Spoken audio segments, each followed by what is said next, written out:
그러면 엄청 투자금이 많이 들어간 건물이겠네요. 투자금이 안 들어갔다고 들었습니다. 영원? 네, 영원입니다. 영원. 결국에는 이자를 빼고 600에서 630만 원이 남으면서 내 돈 묶인 게 한 푼도 없게 되는 그런 가정이 생기는 거죠. 안녕하세요, 건물주님. 네, 안녕하세요. 혹시 우리 회사 입사 조건이 다가구 건물 낙찰인가요? 왜 갑자기 그렇게 생각을 하셨을까? 아니요, 보시면 지금 대표님 건물주시죠. 우리 매니저님도 관리하고 계시죠. 그리고 저도 이 정도면은 회사 구성원 100%가 건물주인데 이게 조건이 아닌가. 뭐 일부러 그렇게 한 건 아닌데 직원분들이 전부 다 또 건물주가 다 되셔서 저희 회사에 입사를 하시려면 건물이 일단 있어야 되는 이런 조건을 좀 달아야 되지 않을까. 근데 사실 어떻게 보면은 매니저님도 건물이 있는 상태에서 들어온 것도 아니고 저와 같이 함께 하면서 건물주가 되신 거잖아요. 지금 건물이 없다 하더라도 저와 함께라면 누구든지 건물주가 되실 수 있습니다. 매니저님은 낙찰받은 지 좀 지났잖아요. 현재 그 건물 상황, 그게 좀 궁금하거든요. 최근에 들었던 거는 열세 계약을 하신 임차인분이 계셨는데 사정상 이제 이사를 가셔야 되는 상황이어가지고 연락이 오셨대요. 그러면 이제 그분이 언제까지 이제 나가겠다. 서로 협의를 또 해야 되거든요. 나가기로 했으면은 올려놔야 되잖아요. 부동산에. 내놓기 전에 나가셨대요. 깜짝 놀랐어요. 아니 부동산에 내놓기 전에 어떻게 나갔어요? 이거 여쭤보니까 부동산에서 연락이 온 거예요. 보통 공실이 없으면 부동산에서 연락이 안 오거든요. 근데 희한하게 공실이 없는데도 불구하고 부동산에서 연락이 온 거예요. 그냥 여기 해당 건물에 혹시 공실 나올 거 있냐, 공실 있으면 연락 좀 달라고. 하필 그 타이밍에. 그래서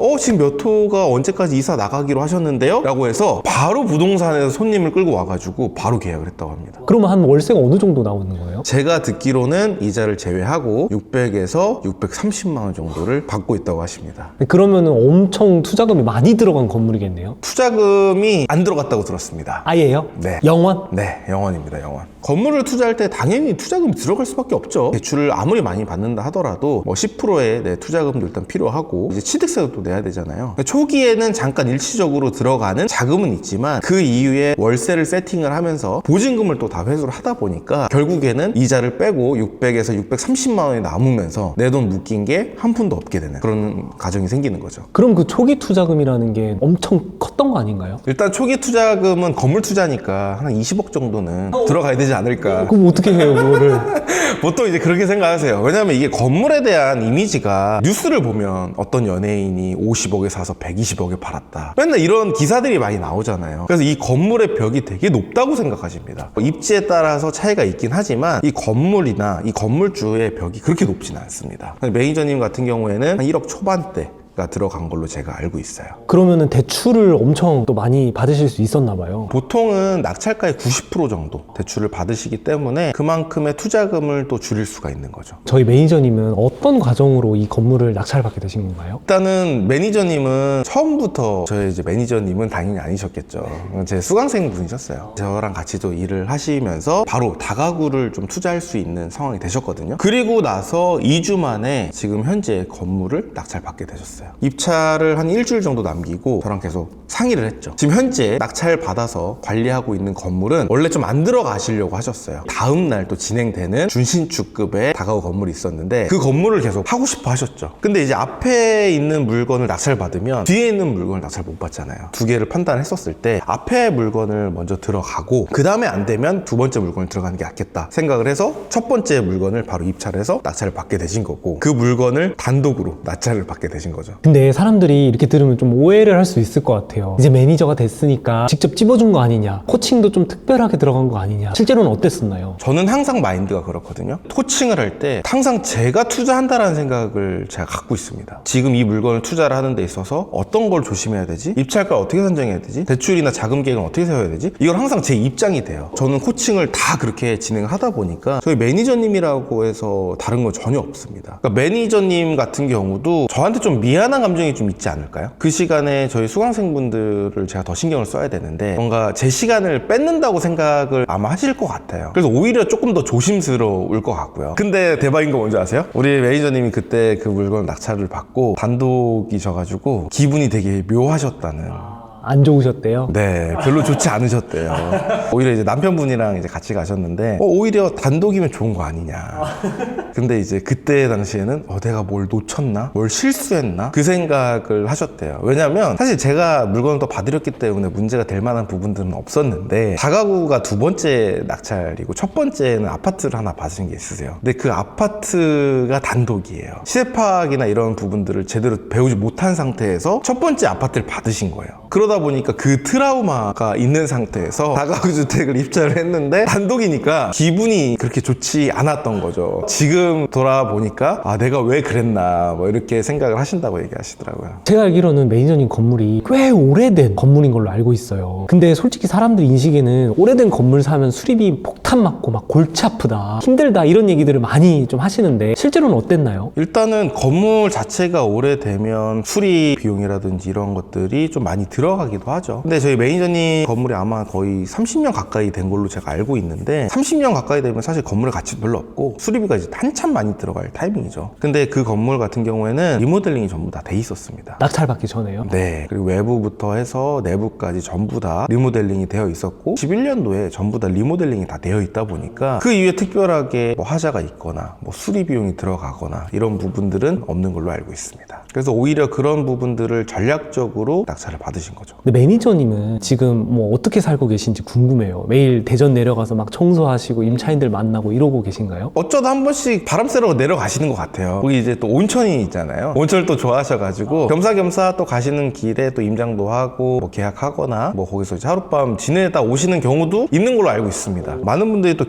계약이라든지 하다 보면 횟수가 많아지죠. 예를 들어서 다가구 같은 경우에는 내가 무주택인 상태에서 10가구짜리 다가구 주택을 취득을 하게 되면 1가구 10주택이 아니라 1가구 1주택이거든요. 근데 1가구 1주택이지만 실제로는 10개 호실이 있는 거죠. 10개 호실을 보통 월세를 계약을 할 때는 1년 계약을 합니다. 1년에 10번씩을 계약서를 써야 되잖아요. 그럼 1년에 10번을 내려가야 된다, 기본적으로. 이런 생각을 하시는데 이 다가구 주택 같은 경우에는 이 부동산 분들이 다 아세요. 어차피 이 다가구 건물주는 여기 지역에 안 사시는 분들이 대부분이다 보니까 매번 내려오기가 어렵다. 그래서 그때는 위임 계약을 합니다. 그래서 부동산에서 요구하는 서류들이 있어요. 그럼 거기에 맞춰서 저희가 서류를 드리면 저희가 굳이 내려갈 필요가 없어서 저희 매니저님도 다 등기로 받고 위임을 하시고 특별한 일이 있지 않는 이상은 내려가시진 않죠. 저도 마찬가지고요. 건물 관리는 어떻게 하고 계세요? 여기 관리해 주시는 분들이 따로 계세요. 그렇기 때문에 실제로 여기에 뭐 수리를 하거나 청소를 하거나 이런 부분들도 다 지원을 해주고 계시기 때문에 실제로 매니저님이 내려가서 이 건물 관리를 하기 위해서 뭐 수리를 한다거나 그런 부분들은 전혀 없다고 보시면 됩니다. 저희 매니저님이 직장 생활을 꽤 오래 하신 걸로 알고 있어요. 지금 이렇게 건물 관리하시면서 월세 받으시면서 너무 행복하다고 말씀을 해주셨거든요. 지금 이렇게 직장 생활 힘들게 하고 계신 4050 분들에게 하실 말씀 있다면 한번 부탁드리겠습니다. 저는 그렇게 오랫동안 회사 생활을 해본 적은 없어서 잘 모르겠지만 간접적으로 경험을 할 수밖에 없죠. 많은 수강생분들이 회사라든지 아니면 자영업을 하시는 분들이 많고, 그리고 이제 저희 매니저님 같은 경우에는 사실 좀 대기업에 계셨어요. 대기업에 꽤 오랫동안 있으셨고 그 정도의 대기업이나 그런 회사에서 월급을 받으려면 내 몸을 다 갈아야 된다. 아침부터 새벽까지 밤까지 그냥 내 몸을 다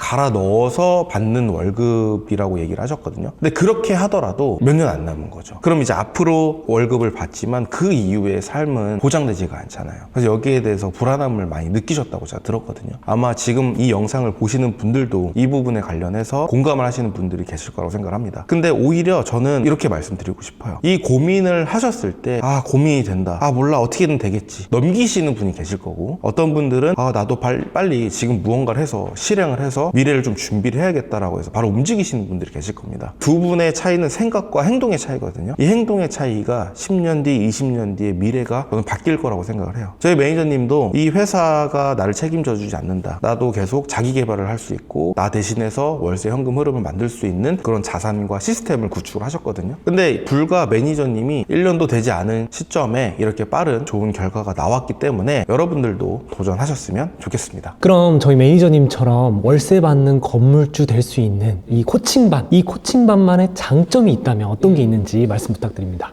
많은 분들이 코칭반을 또 신청하시는 이유가 또 여러 가지가 있지만 그 중에서 가장 큰 거는 다가구만 전문으로 하는 강의와 코칭은 전국에 저밖에 없다. 그렇게 해서 신청하신 분들이 너무 많았고요. 그리고 거기에 대해서도 만족을 하시고, 이 전문반이다 보니까 당연히 다가구 건물의 낙찰에 또 집중을 할 수밖에 없는 거죠. 일단 코칭과 강의는 엄청난 차이입니다. 강의는 강의만 진행을 해요. 하지만 코칭반은 강의 플러스 현장 임장 플러스 물건 1대1 코칭까지 들어갑니다. 제가 권리 분석이라든지 입찰가라든지 대출이라든지 자금 계획이라든지 수익률이라든지 이런 부분들을 확인을 해서 제가 코칭을 해줍니다. 근데 이제 여기서 또 특별한 거는 거는 낙찰을 받거나 아니면 명도를 요청을 할 때 별도의 수수료를 몇 천만 원을 줘야 되는 걸로 알고 계시더라고요. 저희는 그런 부분들은 일절 받지 않습니다. 그냥 강의료 한 번이 다 끝나는 거예요. 그리고 이건 또 언제 바뀔지 모르겠지만 현재까지는 제가 이 코칭반에 대한 상담을 제가 직접 다 하고 있습니다. 타 업체 같은 경우에는 다 대표나 강사가 아니라 밑에 직원들이 다 상담을 해줘요. 근데 그 직원들이 좀 경험이 있으면 괜찮습니다. 근데 중요한 건 낙찰 한 번도 받아보지 않은 직원들이 상담을 해준다라는 게 문제인 거죠. 근데 우리 봐봐요. 우리 직원들은 다 건물주잖아요. 근데 다른 곳은 낙찰 한 번도 받아보지도 않으신 분이 다가구에 대해서 어떻게 상담을 하겠습니까? 근데 저는 직원이 아니라 지금까지는 제가 직접 하고 있기 때문에 또 이런 부분들이 또 장점이죠. 그리고 이제 저희 같은 경우에는 낙찰 받기 전도 중요하지만 낙찰 받고 나서도 중요하거든요. 다가구 주택 같은 경우에는 또 명도가 또 껴있다 보니까 다툴 여지가 항상 생겨요. 그래서 제가 이런 부분들을 하나하나씩 실시간으로 코칭을 해드리고 있습니다. 빠르게 또 임대를 맞출 수 있는 노하우도 제가 강의 때 알려드리지만 또 실제로 하다 보면 변수들이 생겨요. 그럼 이럴 때 어떻게 대처를 하면 좋을지, 어떻게 월세를 놓으면 좋을지 이런 부분들도 제가 말씀을 드릴 예정이고요. 저희가 단톡방도 유지를 합니다. 단톡방뿐만이 아니라 실제로 여러분들이 하다가 궁금한 부분이 있으면 저와 또 1대1로 오픈톡을 할 수 있는 그런 기회들도 있고요. 또 가장 중요한 게 대출입니다. 대출. 저희 사무장님 같은 경우에는 전국 1등으로 다가구 경락잔금 대출의 1인자라고 보시면 될 것 같습니다. 저도 저희 사무장님 덕분에 다가구 건물주가 또 됐었고 이 사무장님을 제가 한 2년을 쫓아다녔습니다. 힘들게 모셔왔고요. 저희 대출 사무장님이 우리 다가구 코칭반 수강생분들에게만 특별한 대출 상담을 해드리고 있습니다. 사실 제일 중요한 게 자금 계획이죠. 일단 내가 이 물건을 낙찰을 받으려면 대출이 얼마 나온지를 알아야 되잖아요. 근데 일반 빌라나 아파트 같은 경우에는 상담받기가 쉬워요. 근데 다가구는 난이도가 있습니다. 그러다 보니까 취급을 안 하시는 분들이 많아요. 근데 일단 사전에 이 물건을 들어갈 때 얼마를 쓰면 어느 정도의 대출이 나온다라는 걸 미리 심사를 받아볼 수 있습니다. 이런 규제가 있었을 때가 항상 돈 벌기가 쉬운 상황이거든요. 결국에는 뭘로 돈을 버냐? 정보의 싸움입니다. 이 정보가 빠르신 분들이 돈을 버는 거예요. 저희 사무장님은 이런 부분들을 다 풀어주실 수가 있기 때문에 이 다가구 코칭반 분들이 이런 부분들에 있어서 굉장히 만족을 느끼시고 계신다고 보시면 될 것 같습니다. 저희는 또 세무사님도 있습니다. 그래서 전문 세무사님과 또 연계가 또 되어 있어서 강의도 진행을 하고 여러분들이 궁금하신 부분들이라든지 그리고 상담도 가능합니다. 세무사님 같은 경우에는 또 제 수강생분이시기도 하고 실제로 부동산 투자도 하시면서 부동산 전문으로 하고 계시는 세무사님이십니다. 그래서 여러분들이 궁금해하는 이런 부분들도 속 시원하게 말씀해 주시고 계시기 때문에 근데 이런 시스템은 다가구 1대1 코칭반 수강 한 번만으로도 전부 다 여러분들이 이 모든 혜택을 누릴 수가 있습니다. 오늘 영상은 여기서 마무리하는 걸로 하고요. 다음에도 더 유익한 영상으로 찾아뵙도록 하겠습니다. 지금까지 시청해 주셔서 감사합니다.